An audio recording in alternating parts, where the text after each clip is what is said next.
Good day and welcome to the BJ's Restaurants Incorporated second quarter 2021 earnings release and conference call. Today's conference call is being recorded, and at this time I would like to turn the conference over to Greg Trojan, Chief Executive Officer. Please go ahead, sir. Thank you, operator, and good afternoon, everyone, and welcome to BJ's Restaurants fiscal 2021 second quarter investor conference call and webcast. I'm Greg Trojan, BJ's Chief Executive Officer, and joining me on the call today is Greg Levin, our President and Chief Financial Officer and incoming CEO, and Tom Hodak, our VP of Strategy and Financial Planning and Analysis and incoming CFO. We also have Greg Lins, our Chief Development Officer, and Kevin Mayer, our Chief Marketing Officer, on hand for Q&A. After the market closed today, we released our financial results for the second quarter of fiscal 2021, which ended on Tuesday, June 29th. You can view the full text of our earnings release on our website at www.bjsrestaurants.com. Our agenda today will start with Rana Shermer, our Director of SEC Reporting, providing our standard cautionary disclosure with respect to forward-looking statements. Both Greg and I will then provide an update on our business and current initiatives, and then Tom will provide some commentary on the quarter and current environment. After that, we'll open it up to questions. So, Rana, please go ahead. Thanks, Greg.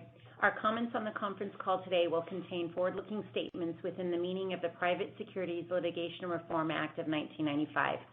Forward-looking statements involve known and unknown risks, uncertainties, and other factors that may cause the actual results, performance, or achievements of the company to be materially different from any future results, performance, or achievements expressed or implied by forward-looking statements.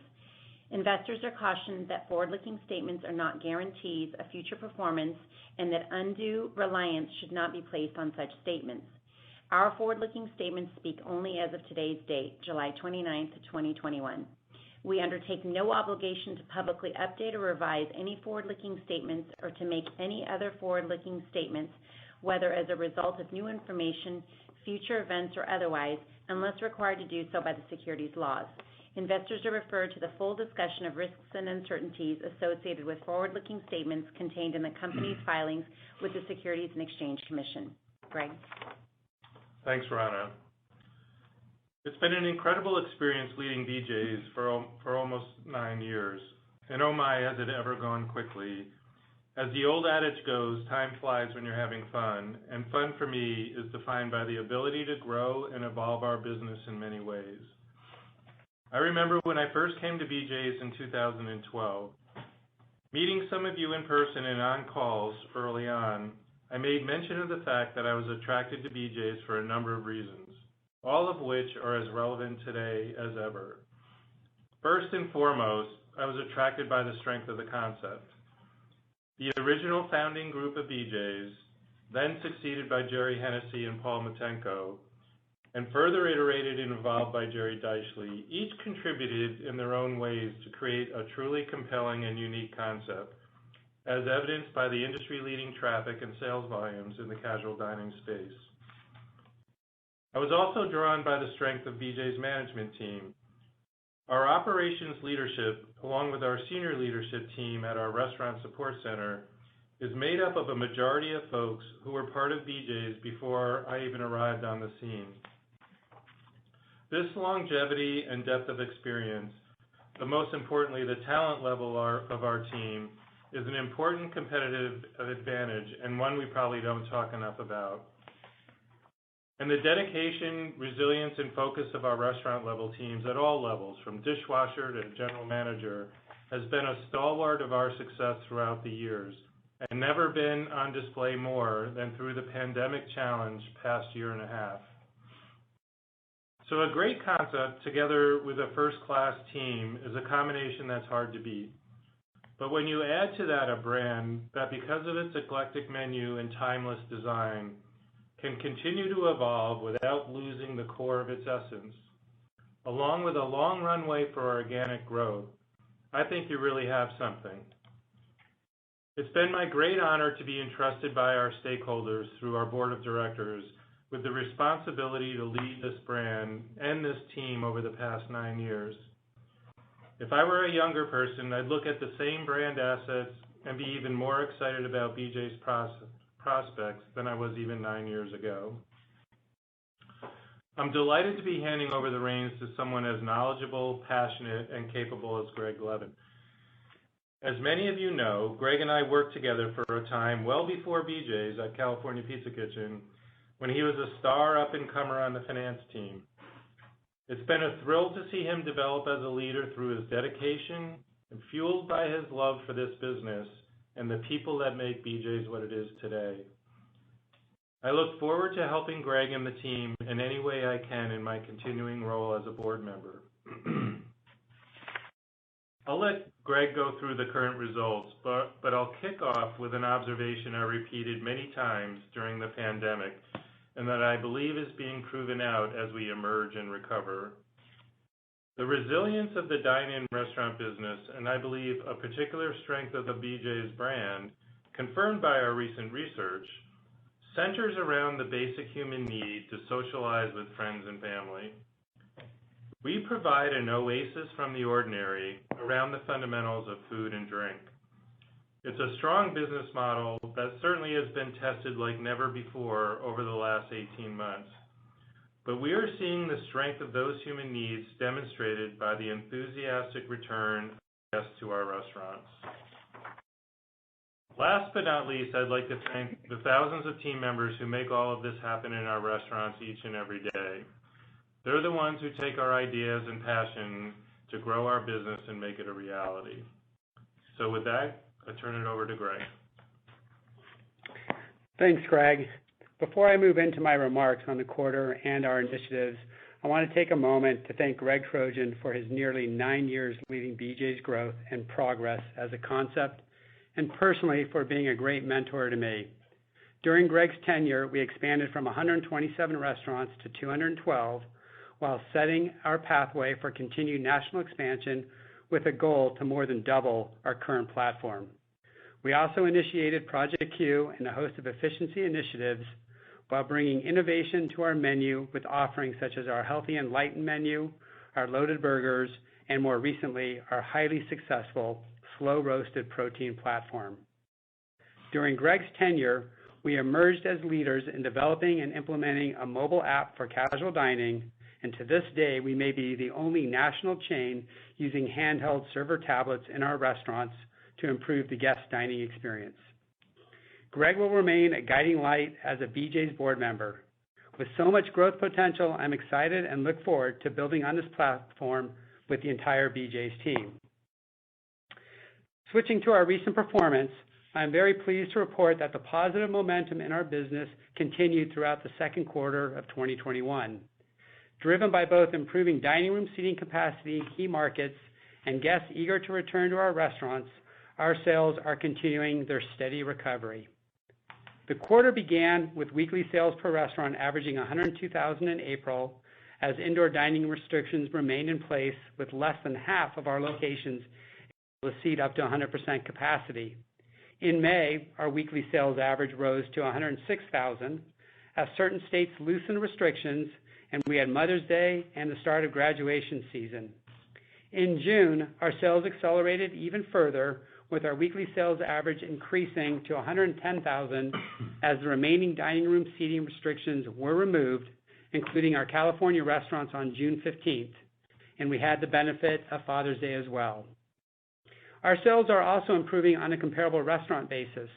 Compared to 2019 levels, we improved by 9 percentage points from negative 17% in March to negative 7.6% in April and May. The momentum continued in June, and we improved to negative 3.8% for the reasons I just outlined. In July, our sales are trending even stronger at positive 1.6% of 2019 levels on a comparable restaurant basis, which includes headwind from lapping a free Pizookie Day promotion in the first part of July of 2019. The strength of our comparable restaurant sales in July reflects dining room sales that have now recovered to about 90% of 2019 levels, and off-premise sales, which remain more than double pre-COVID levels. In terms of day parts, our afternoon and dinnertime sales are higher than 2019 levels, while late night remains challenged. Geographically, we have some very strong markets, including Southern California, Arizona, and Ohio, that are delivering comparable sales quite a bit higher than our average. Several other markets, like Northern California and the Pacific Northwest, remain well under our average, driven by key local employers that have yet to bring workers back to offices. Off-premise sales remain at more than double pre-COVID levels, even as dining room sales recover, and that supports our expectation that guests will continue enjoying the convenience of takeout and delivery going forward. Given the strong demand for the BJ's concept, our number one focus this past quarter and going forward is to increase restaurant staffing. The demand from our guests for that differentiated, higher quality dining experience that we provide at BJ's is clearly evident as sales continue to outpace our current staffing levels. We added nearly 3,000 team members in Q2, an increase of more than 15% from where the quarter began, though our restaurant staffing today is still only in the high 80% range of pre-COVID levels. In our restaurants where staffing is most challenged, we are limiting the tables we seat in the near term as we are uncompromising in delivering a best-in-class experience to each guest we serve. We believe our approach is the right long-term strategy to meet and exceed the expectations of our loyal guests and keep them coming back. This is underscored in our Net Promoter Scores, which were at the highest level on record during the first half despite the challenging staffing levels. Additionally, where our restaurants are fully staffed, we are delivering meaningfully stronger comp sales, which provides us confidence in the future sales benefit as we continue to add and train more team members. From an initiative standpoint, we continue to be excited by the traction from our new beer club subscription services. As we discussed on the last call, we launched our beer club to the majority of our California restaurants in March of this year. As a reminder, our beer club is a subscription program where members pay $30 for every 2 months for unique and exclusive beers from our award-winning brewery team, plus additional food and beverage benefits designed to drive incremental visits and spend in our restaurants. Membership signups are trending well, and we remain very encouraged by the guests' interest and engagement with the program, as well as its ability to drive visits and profit. Through the end of this year, we will continue to concentrate on California.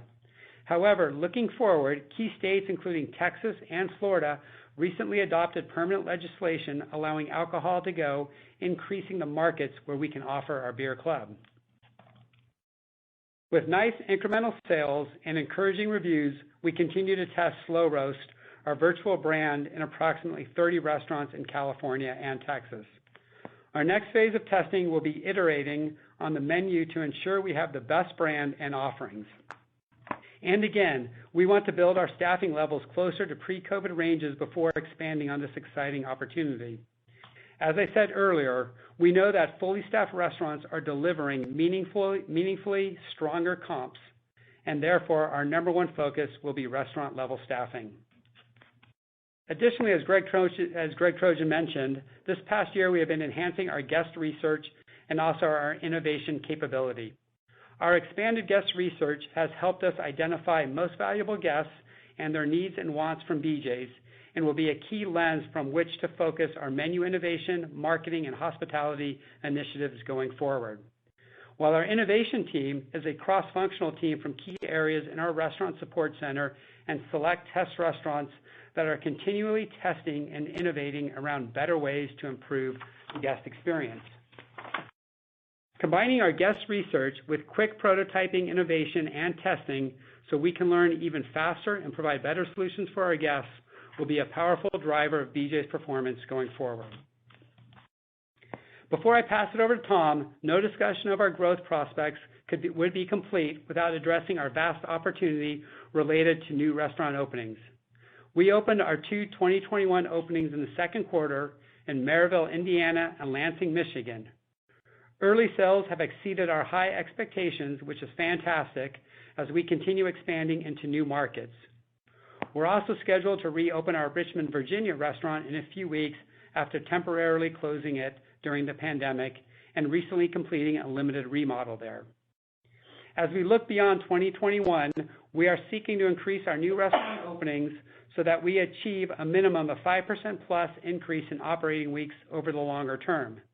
This level of new restaurant expansion, combined with driving positive comparable restaurant sales, positions BJ's to grow revenues in the high single digits or more range for many, many years.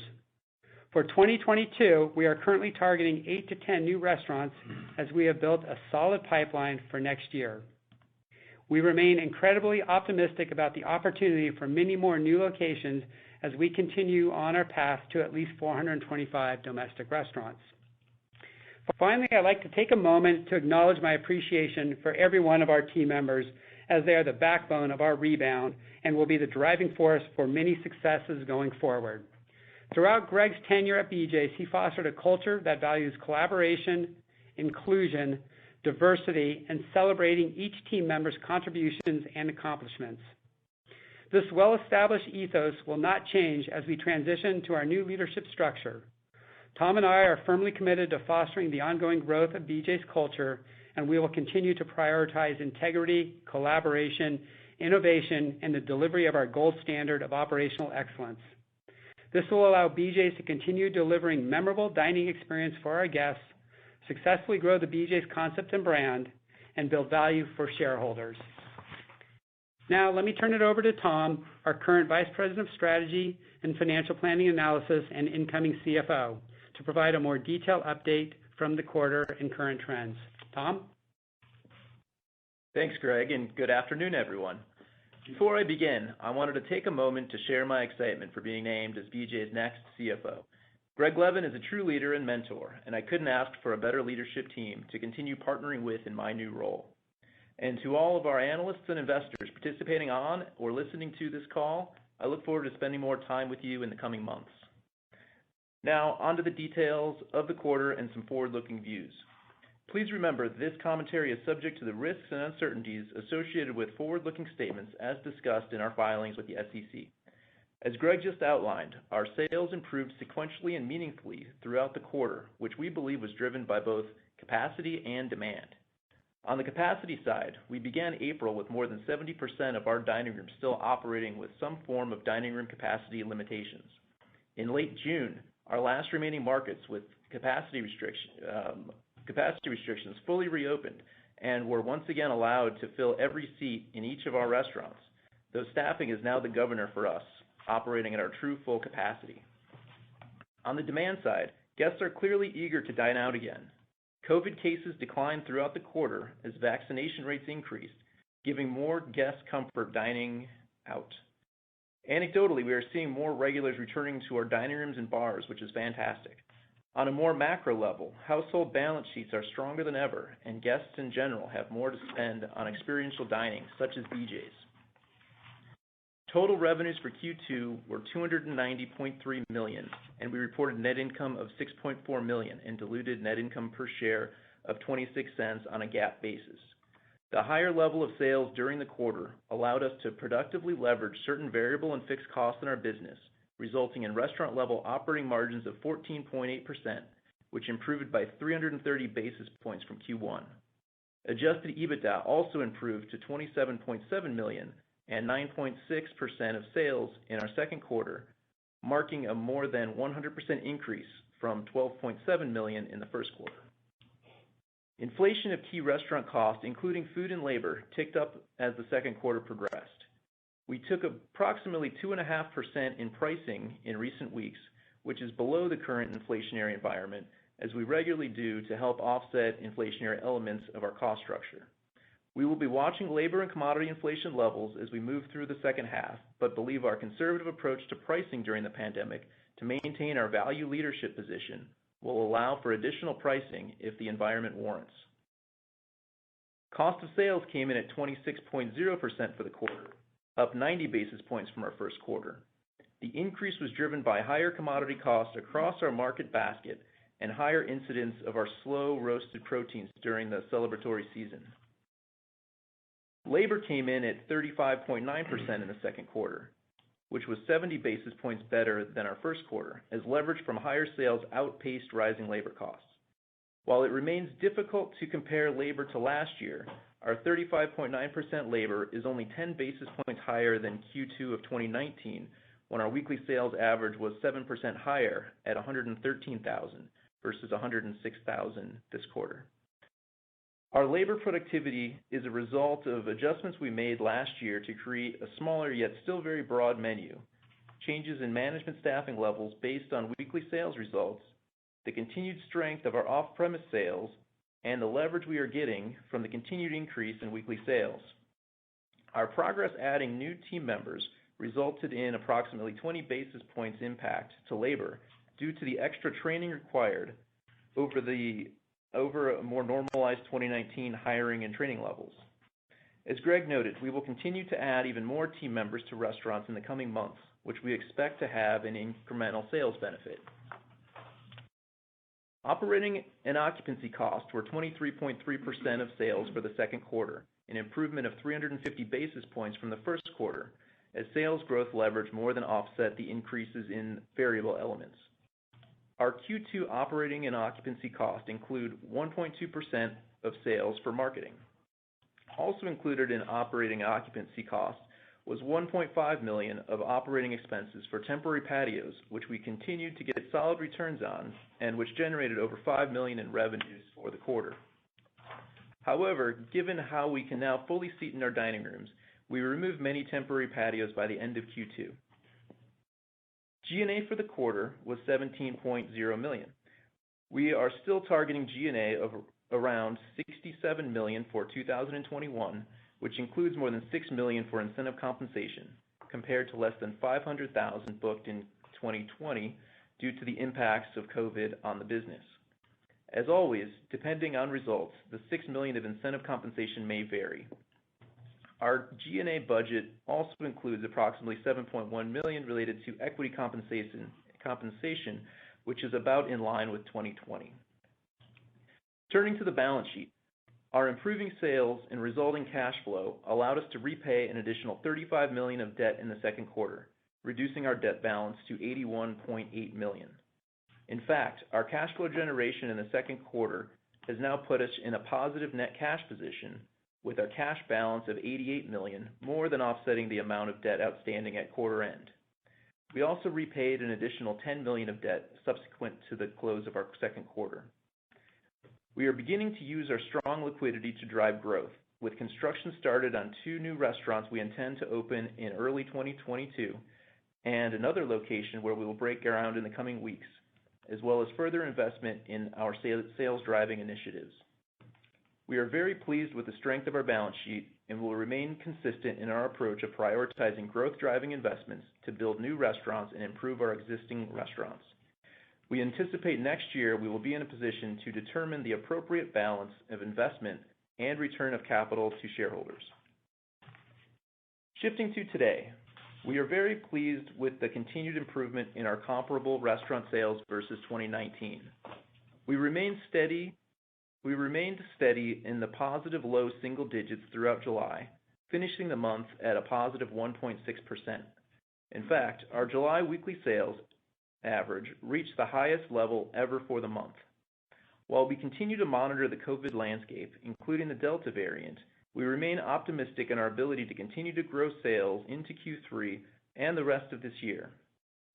Our weekly sales average has returned to a more regular seasonal trend since capacity limitations were lifted in June. As a reminder, Q2 is historically our highest sales quarter, driven by big weekends for Mother's Day, Father's Day, and a lift for graduation celebrations. Q3 tends to be our lowest sales quarter, as vacations and back-to-school season impact the regular schedules of our guests, a trend we expect to see again in August and September. For reference, our weekly sales in 2019 averaged approximately $113,000 in Q2 and $104,000 in Q3. Our sales goal for the second half is to build on our comparable restaurant sales versus 2019 and continue to set weekly sales records. With regard to the middle of the P&L, we are working with our supply chain partners to maintain ample supply of critical ingredients and have agreed to some higher near-term prices on certain commodities in order to avoid shortages. We expect these commodity headwinds to hold our cost of sales in the 26% area for the second half, consistent with Q2 and taking into account our recent pricing round. We will have a better understanding of how much of this inflation is permanent versus transitory in the coming quarters, and will evaluate further actions to help offset any continued effects as needed. Thankfully, with our broad menu, we have the opportunity to shift our menu mix at times based on different promotional activities, which we can also use to help mitigate inflationary pressures. Currently, we have about 45% of our food commodities locked for the remainder of this year. From a labor perspective, while we increased our hourly team member count by 15% in Q2, we remain understaffed in many of our restaurants.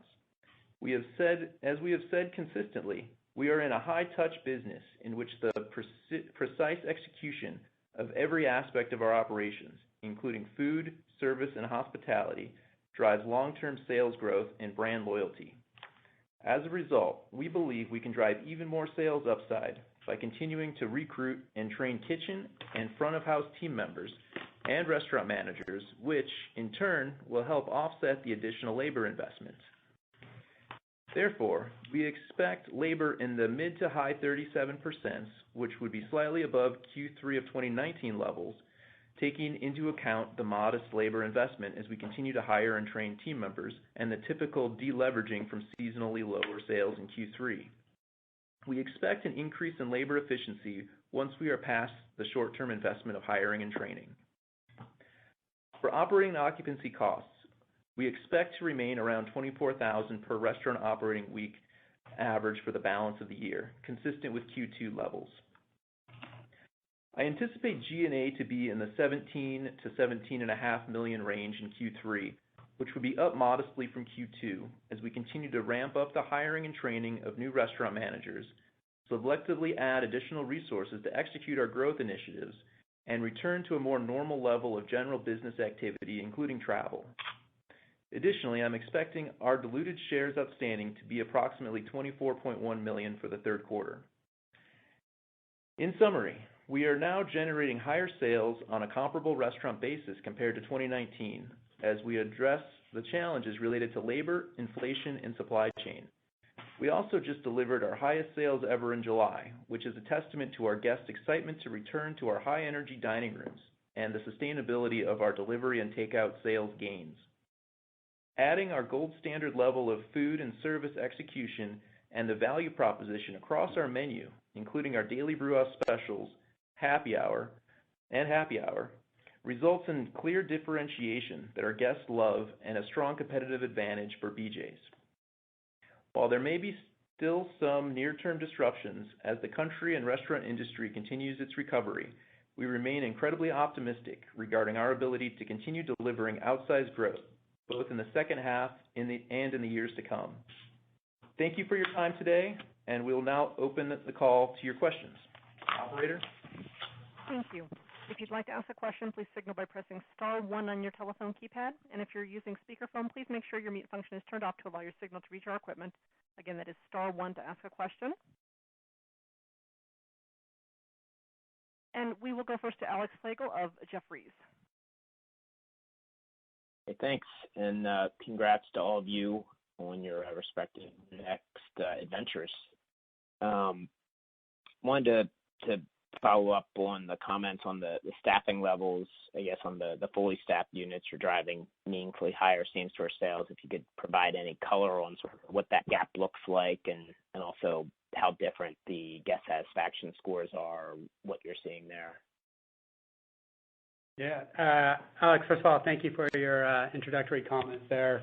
In regards to the range, it's a pretty significant range, and we've kind of broken it down to tiers. And without getting into specifics, I would tend to tell you that restaurants that are at that 100% level, we can see up to high single and even double-digit comps there, and then some in those restaurants. So it's a pretty high number from that perspective. And then obviously at different staffing levels, it comes down. And then because we have really, as we said on the call, really made sure that we're providing the gold standard level of execution.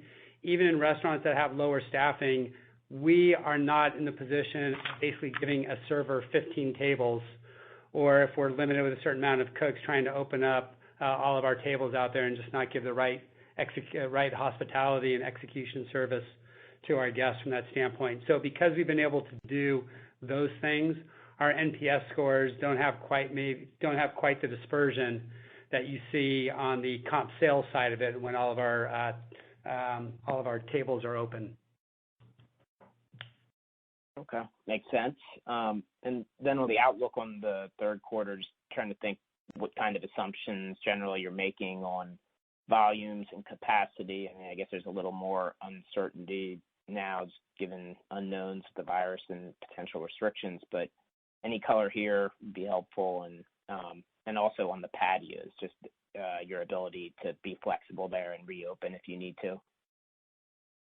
Yeah. So let me answer a couple questions because probably I think others might have the same thoughts or comments on that. And one is we have not seen really any changes in our business right now, despite some of the increases on the Delta variant.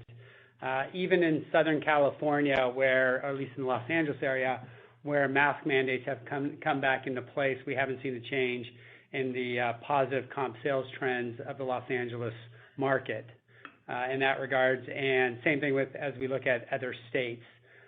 We did make the comment, I know, Alex, you're up in the area, the Bay Area, just with people not back in their offices, is really, frankly, the softest market for us overall. And we've seen tech companies continue to push out their opening days in regards to bringing team members back, or in their case, employees back. So we'd expect that area to stay soft. And I think with it, like we've always done, we kind of provide you where the comps are, at the time of our earnings, and kind of use that as really just the springboard of how we think about the quarter, I guess. And then, I'm sorry, your last comment on patios. While we've pulled down patios, we do have the flexibility to introduce them if needed, and we would do that. We would have to obviously work with our landlords and make sure that we got the permission, but our landlords have been very helpful with us, or the majority of them have been very helpful with us. They'd like to see us, continue growing sales as well. That's great. Thank you. You're welcome. And we'll go to our next question at this time from Drew North of Baird. Great. Thanks for taking the question. I wanted to ask about the pipeline for unit development in the context of the outlook for 8 to 10 units next year, which you've had out there. I'm wondering if you could comment on the factors that maybe is holding back that number from being even higher exiting the pandemic. And just does it take time to rebuild the pipeline after pausing for a bit? And as a follow-up or related question, I believe the brand has opened as many as 16 to 17 units in years past. So could you see the company getting back to that type of growth in the out years? Yeah. So again, this is Greg Levin. I'll let Greg Lynch comment on some other comments from that standpoint. But Drew, we have always prided ourselves at BJ's in the fact that we've opened restaurants with high quality and consistency in that regards. We, at least in my time here, and for those that follow BJ's, have been here a long time, we have not ever put out a press release saying that we're closing 15 of the last 50 restaurants that we've opened over the last couple of years, because we decided to grow for growth's sake. We want to make sure there's quality and consistency in that. And when you think about building new restaurants, it's making sure that not only do you have the real estate pipeline, but really, as even Tom said about our current restaurant sales environment, the governor to that is going to be around team members and really managers. So as we exit the pandemic and we build up our manager pipeline, we are not going to sacrifice on our manager pipeline in regards to not having the people that can operate, frankly, $6 million average unit volume restaurants.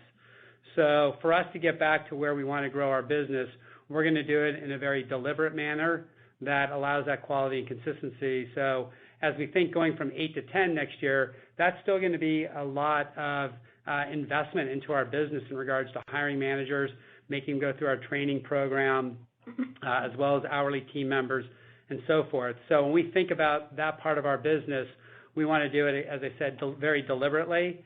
And over time, we'll continue to step that number up. So 8 to 10 will continue to increase. And as you noted, we have done 16 restaurants before, and I think our goal would be to getting back there and becoming, the ability of driving that 5% plus increase in operating weeks as we continue to build this business. I don't know, Greg, if you see anything from a pipeline standpoint that you want to add. Yeah, no, Drew, thanks for the question. I do think on our last conference call, we had mentioned that, our pipeline is very strong. We are seeing, more B-type sites and C-type sites, and the A sites are harder to come by.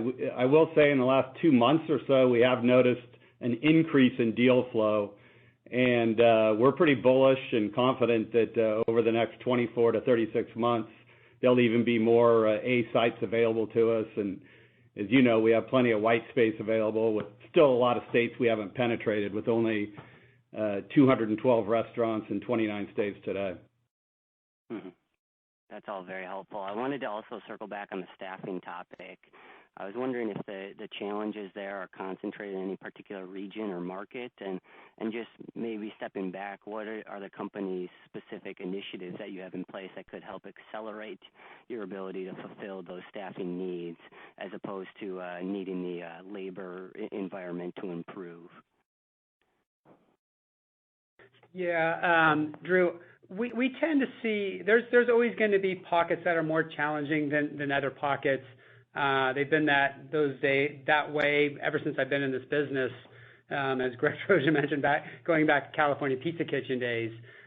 Generally, the Bay Area tends to be a more challenging area. It always has been, even back in the 1990s from that perspective. And then it's just, again, pockets throughout the country versus very specific regions.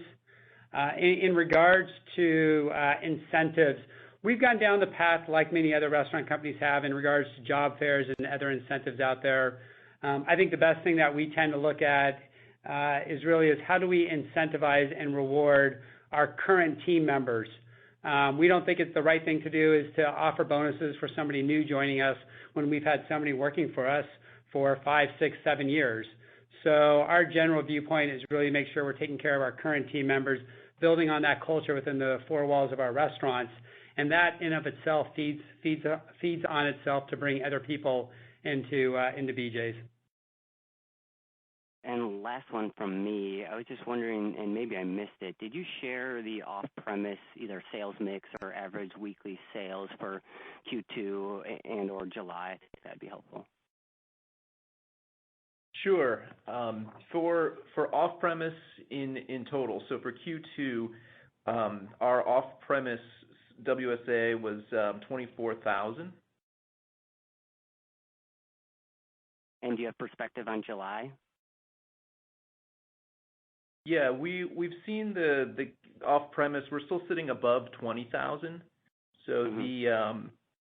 So yeah, we're sitting at somewhere in that kind of low 20,000 area. Yeah, so we've come down seasonally, which we'd expect, from about 24,000. More dining rooms have opened up to right now in July, summer's right around 21,000. Very helpful. Thanks, guys. And so we'll move to our next question from Nicole Miller of Piper Sandler. Thank you. Also want to say congrats to everyone. It couldn't be happening to better people and just such an awesome team. So excited. In the prepared commentary, you had mentioned doing some guest research and talking about finding the most valuable guests and what are their needs. So I was curious, what did you find out? What do the most valuable guests have in common? Who are they? And what are they looking for?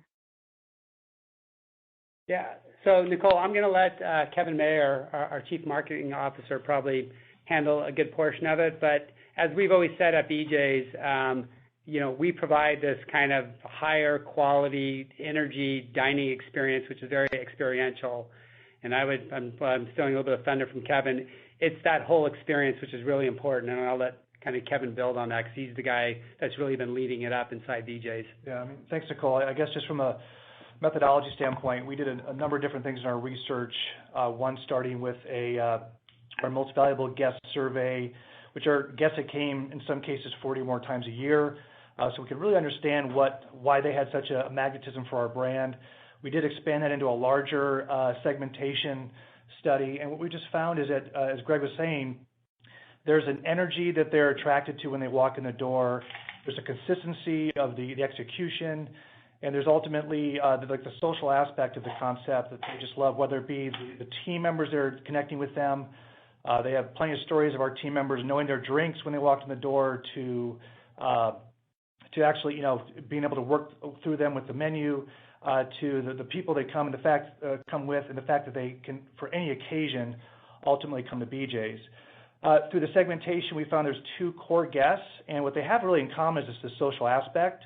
They love to come for the energy, for the aspect of sitting back and feeling kind of welcomed and comfortable. And then there's definitely nuances in terms of demographics and other needs, but a really good start to the research.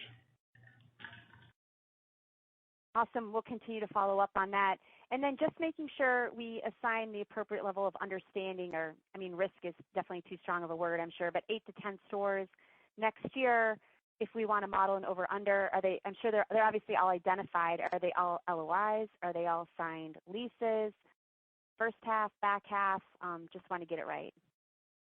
Yeah, I think right now we're somewhere in the kind of 3 to 5 unsigned leases. I don't have the signed leases in front of me from that standpoint. I think from a timing, it's still pretty much spread out fairly evenly within next year. Somewhere in the kind of two in the first quarter, somewhere around 3 to 4 in the second quarter, and then the back half of next year. So that's pretty accurate. Great, and I'll sneak in this last one. It's annoying, but I think everyone's tempted now to take these average weekly sales of 2019 and go up, 2% on the comp. But I'm a little nervous if I'm not going to get the seasonality right, especially since you mentioned the tapering of the off-premise. So is there any caution against taking I think it was 104,000 plus 2%?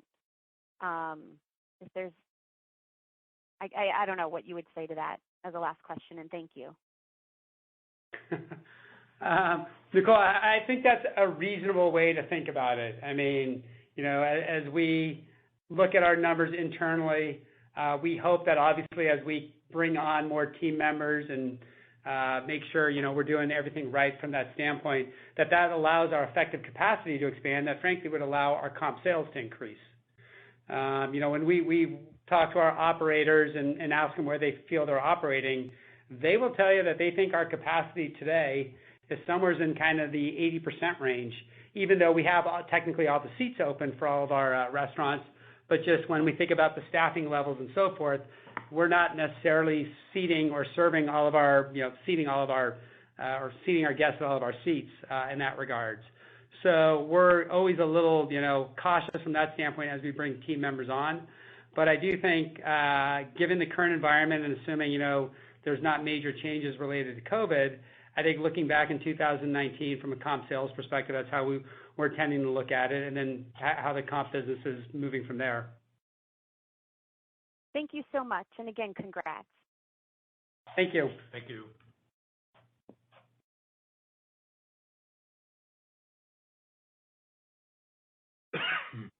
And so we will go next to Sharon Zackfia of William Blair.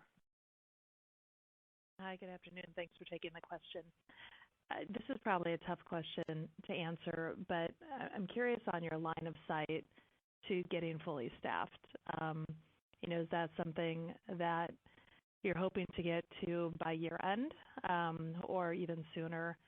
And then curious whether the back of house or front of house is proving more challenging. Yeah, Sharon, so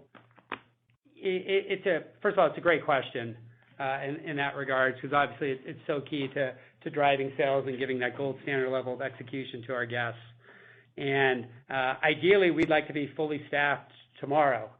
And we've talked to our team members, and Tom alluded to it a little bit in today's call, and that is we're going to continue to invest and hire those team members. And what generally happens in our business is you get into Q3 and you get lower sales, weekly sales averages. As Tom mentioned, you go from 114,000, down to 104,000, looking back to 2019.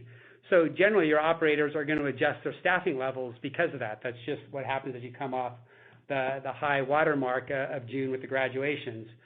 We have told our team members that while we need to be productive and efficient, it's more important to make sure you bring on people and you train them and you get ourselves ready to take on the holiday period from that same or the holiday time frame in November and December. So our goal would be to be fully staffed before we get into the fourth quarter, but it's going to be a challenge out there, especially with still the unemployment levels, the fact that people have, as Tom said, solid balance sheets.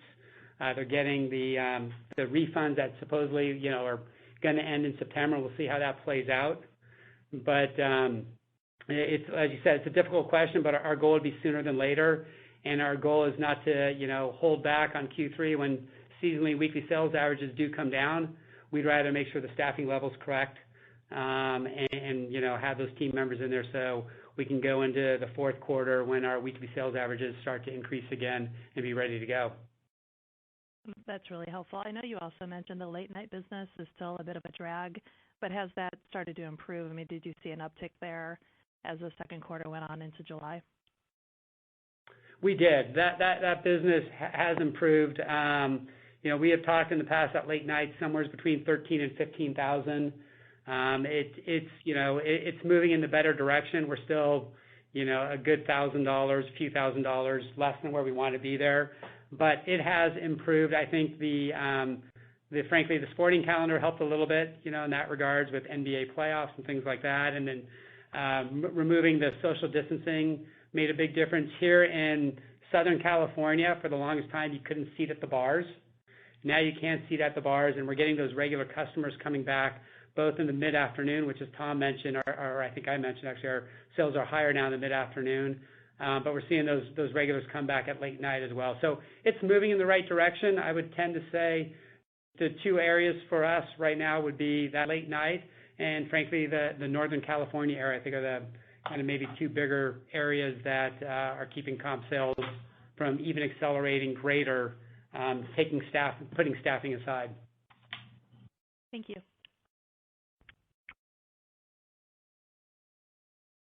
And we'll move to our next question from Jeffrey Bernstein of Barclays. Thanks. This is Pratik on for Jeff, and I'd also like to congratulate everyone on their new roles. I had a bigger picture question about restaurant margins. If the current inflationary pressures remain outsized, Greg, now that you're in the CEO seat, how do you think about profitability? Are you willing to take the near-term hit to margins to maintain your value leadership, or would you consider incremental menu pricing above your historical norm? And on the flip side, are there incremental cost-saving opportunities that are still out there? And if so, where in the PL do you see them coming from? Thanks. Yeah, look, that's a great question, and I'm going to be working with Greg Trojan and the rest of our board of directors, and frankly our senior executive team, as we just continue to evolve around Greg Trojan strategies and the things that I would like to do that might be different or just a little bit of a change from that perspective. As we tend to think about though your question overall, one is, as I mentioned earlier, we have to get ourselves fully staffed to drive sales. And everything I've seen in this business over my many years, if you're not driving top line sales, you're really not going to be able to save your way to success. Now, it doesn't take away being productive and efficient. The Project Q initiative that Greg Trojan put in place today lives on in BJ's and is a great example of us always going after efficiency within our restaurants, and we'll continue to drive that. But I think secondarily, looking at that, one of the things that we did, and I'm not going to get into specifics here, is we took a look at our restaurants that are driving positive comp sales in both May and June, and we compared them to May and June of 2019. And we have noticed that those restaurants that are driving comp sales are able to manage margins. Some of the restaurants have improved the margins dramatically from that time frame. So there's the ability that as we drive comp sales positively, we can move those margins. Secondly, one of the things we looked at as well is how is the throughput in our business. And frankly, the throughput in our business on the incremental sales is still just as much as it always was. And that is, if we can drive incremental sales, we can generate 40 to 50 cents of incremental dollars. Dining room is going to be higher in the 50 cent or 47, 50 cent range. Third-party delivery is a little bit less because you pay the commission. But it really comes back to the fact that as you drive those sales, you drive the throughput, and that drives those margins in there. So ultimately, to your question, we're going to do it all, But if I had to err somewhere, I'm going to always err on driving sales, and that probably means making sure we have value for our guests and that we're giving our guests great service within our restaurants. I have not seen a restaurant company today eliminate servers and improve their sales. And everybody that's on this call, can think back to 7 or 8 years ago when the whole talk of the town was putting kiosks and tablets on their tables and doing calculations that servers are now going to go to 10 tables and that's going to save them $3 million. And they tend to think about that as a dependent variable, meaning I can do that and it's not going to change sales at top level.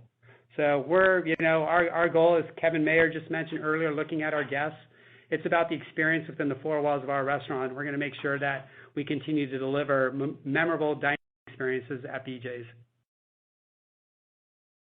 That's very helpful. I appreciate it. And congrats again, everyone. Our pleasure. Thank you. We'll go next to Todd Brooks of C.L. King & Associates. Hey, good afternoon, everyone. Thanks for taking my questions. Couple questions on staffing along with everybody else.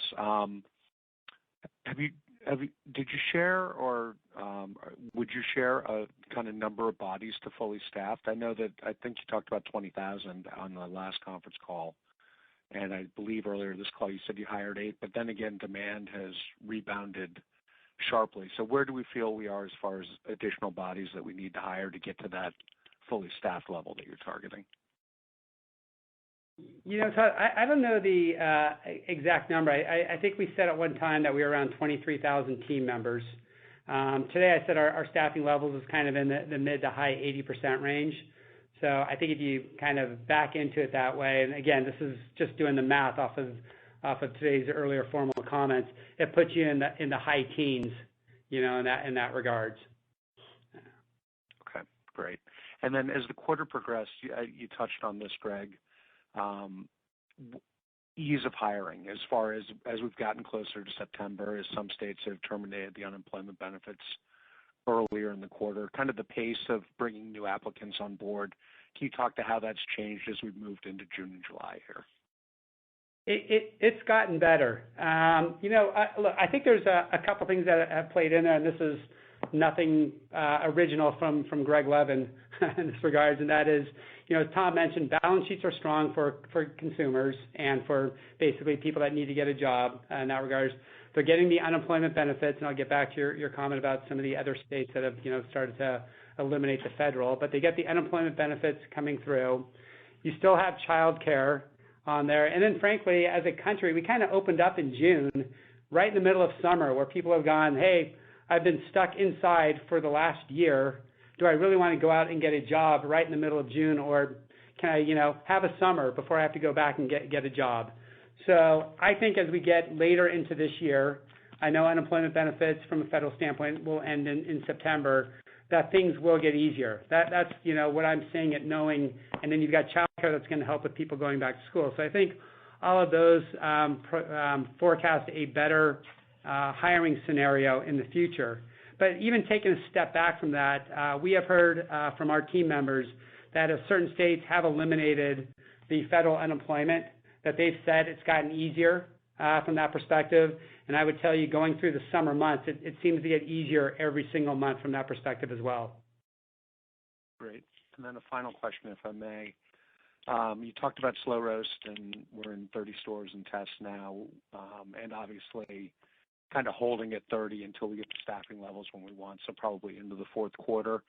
Is there any interim kind of early read data that you can share with us, since we're going to be paused at these 30 units for a while, on what you are seeing in incrementality, maybe even as we're moving into the summer season from the slow roast brand as we're getting to a more normalized environment? Thanks. Sure. Thanks for the question. We have a lot of optimism, even from the current test with these 30 restaurants out there that have it going. We've seen anywhere in the kind of 6 or more orders per restaurant per day, and solid checks. So it's adding in over a point of comp as we've been testing it. So a lot of things to like about it, and even looking at the overlap between the BJ's guest, which is a key criteria too of how this fits in with our normal customers, and it's in the 20% range, which as virtual restaurants go is what you want to see. So we're optimistic, but still want to make sure that it's the right time to launch it with staffing levels as we've been discussing, but also iterating to make sure that we have the best option possible to when it's ready to roll out. That's great. Very helpful. Thank you.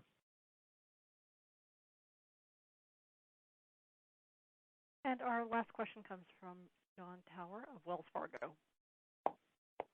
Awesome. Great. I have a few if you don't mind. And first, echoing comments from everybody else, congratulations, Greg, and Tom on the new moves. Obviously, Greg Trojan, I wish you the best going forward. So, thank you, Jim. Just hoping to dig in a little bit on the labor stuff. I know everybody's been asking about it, but I'm curious.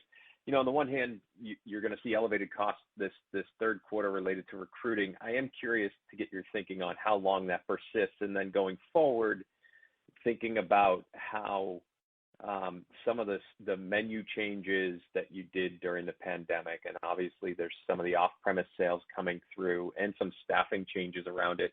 Now, where do you think that can reach maybe as a percentage of sales over the longer term? Do you think that, even in the face of higher inflation, you'll be able to see some labor leverage on that line, say, relative to what we saw in 2019 or 2018? Yeah, John, I do. I think there's a couple things in here.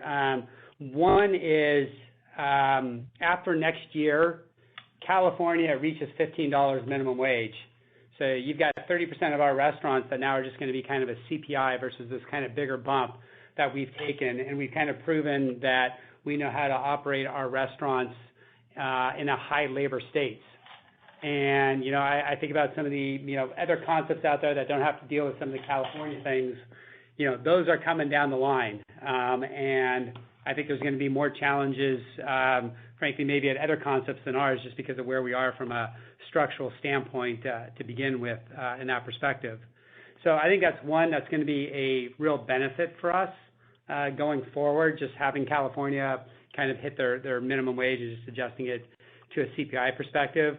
And then when we start to think about the changes in the business of holding that off-premise, driving that weekly sales average, and then looking at our business with some of our restaurants that are fully staffed, how they're comping up versus where they were in 2019.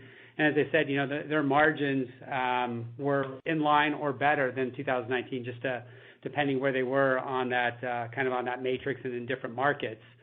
So when I look at that and I think about it, I think we have a good opportunity to be back in line with historical margins as we kind of work through some of the transitory inflationary pressures in our business right now. Great, thanks. And do you think this, near-term pressure on some of these incentives to get people back, do you think that wanes in the fourth quarter, or do you think it carries over into that period?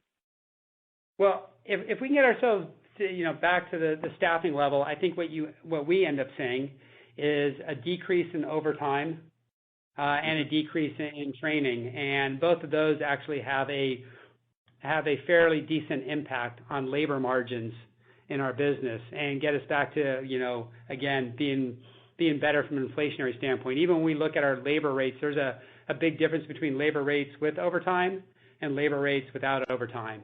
So as that can come down because we're fully staffed, and then training, which is, Tom said, is somewhere in the 20 bips higher than where it's historically been, all of those allow us to be more efficient in the restaurants just from a pure productivity standpoint. So less hours because we got the right people. They've got their, for lack of a better term, their sea legs under them.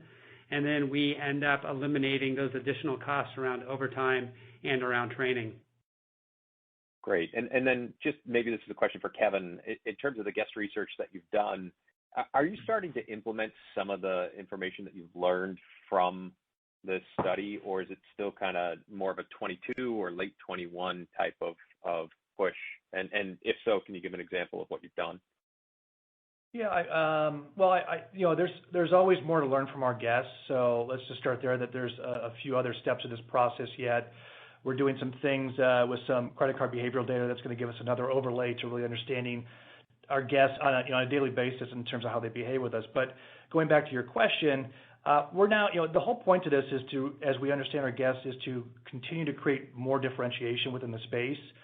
What we've found is our restaurant is a place that kind of has the energy of a bar, which of course a big part of our business is from the bar, and yet we have this, this kind of comfortable bar environment too that people like to come and hang out with. So as we look at differentiation, we're looking at doubling down at some of the strengths we're doing. We're looking by department right now how we can double down on those opportunities.